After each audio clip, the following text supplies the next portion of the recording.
मृत्यु हो जाने के बाद आत्मा कितने दिनों तक धरती पर रहती है? मृत्यु एक ऐसा सच है जिससे कोई चाहकर भी पीछे नहीं हट सकता है। हम सभी को जीवन ही इसीलिए मिलता है ताकि एक दिन हम अपने शरीर का त्याग कर सकें। जिस भी इंसान ने धरती पर जन्म लिया है उसको आज नहीं तो कल इस धरती से विदाई लेनी ही होती है। कोई भी धरती पर अमर होकर नहीं आता है। जीवन का चक्र ही यही है।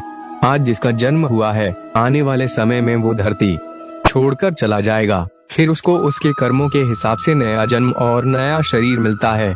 हालांकि हर कोई मृत्यु जैसे सच का सामना करने से डरता है, लेकिन बावजूद इसके सबकी यही इच्छा होती है कि वो इसके बारे में जाने। हम सभी धरती पर रहकर यह तो देखते ही हैं कि जीवन क्या होता है और किस तरह से व्यक्ति जीवन व्यतीत करता है, लेकिन मृत्यु के बारे में कोई नहीं जानता है।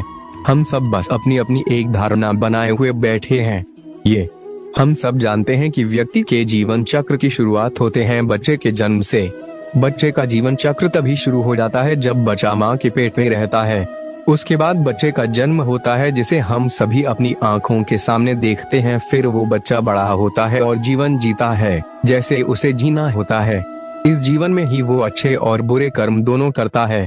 फिर व्यक्ति का जीवन खत्म होता है जब वो धरती पर अंतिम बार सांस लेता है। इसके बाद क्या होता है किसी को नहीं पता, क्योंकि किसी ने देखा ही नहीं होता है मृत्यु के बाद का सफर। हर व्यक्ति अपने अपने अलग अलग कर्म करते हैं। इसी कर्म के हिसाब से ही व्यक्ति को आगे फिर फल मिलते हैं। आपके कर्मों का फल आपको इसी जन्म में मिल जाता है, परंतु ऐसा नहीं है कि मरने के बाद आप मुक्त हो जाते हैं। मरने के बाद भी आपको आपके कर्मों के हिसाब से ही मृत्यु के आगे का सफर तय करना होता है। इसी कर्म पर ही निर्भर करता है कि आपको स्वर्ग लोक में जाना है या नरक लोक में। इसके अलावा जब व्यक्ति की मृत्यु हो जाती है तो उसके बाद भी व्यक्ति की आत्मा इस धरती पर कुछ दिनों के लिए रह जाती है। आइए इस बारे में हम आगे जानते हैं। जब मृत्यु होती है तो कैसा महसूस होता है? मरने की जो स्थिति है उसका वर्णन करना आसान नहीं है। यह एक ऐसा समय होता है जब व्यक्ति अपने पूरे जीवन को बस एक ही क्षण में जी लेता है। भले ही व्यक्ति की याददाश्त कितनी ही कमजोर क्यों ना हो, लेकिन जब उसकी मौत आती है तो उसका पूरा जीवन उसकी आंखों के सामने तैरने लगता है। ये सब एक वीडियो रिकॉर्डिंग की तरह उसकी आंखों के सामने रहता है। उस एक क्षण में व्यक्ति अपने अच्छे और बुरे सारे कर्मों को देख लेता है।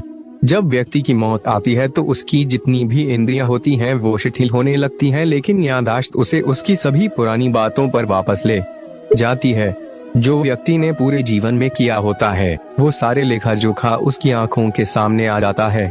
इस समय व्यक्ति कोशिश तो बहुत करता है कि उसके मुंह से कुछ शब्द निकल सके, लेकिन वो कुछ भी बोल पाने में असमर्थ हो जाता है। यमदूत आने लगते हैं नजर। जब व्यक्ति मरने लगता है तो उसे लेने के लिए 2 यमदूत आते हैं। यही यमदूत व्यक्ति को नजर आने लगते हैं। जिन लोगों ने अपने जीवन में अच्छे कर्म किए होते हैं उन्हें कोई दिक्कत नहीं होती है और उनके प्राण आसानी से शरीर से निकल जाते हैं। वहीं जिन लोगों ने अपने जीवन में अच्छे कर्म नहीं किए होते हैं उन्हें बहुत ज्यादा दिक्कत होती है। उनके प्राणों को निकलने में काफी कष्ट होता है। यही कारण है कि मृत्यु से पहले गौदान करवाया जाता है। इसको पुण्य का काम माना जाता है। गाय को दान करने से जो पुण्य मिलता है उससे व्यक्ति की मृत्यु शांतिपूर्ण ढंग से हो पाती है। फिर यमलोक में जाकर व्यक्ति के कर्मों का हिसाब किताब होता है। इसके बाद आत्मा को नया शरीर तलाशने के लिए वहीं मृत्यु लोक में भटकने के लिए छोड़ दिया जाता है। फिर भटकती हुई आत्मा नए शरीर की तलाश करती है।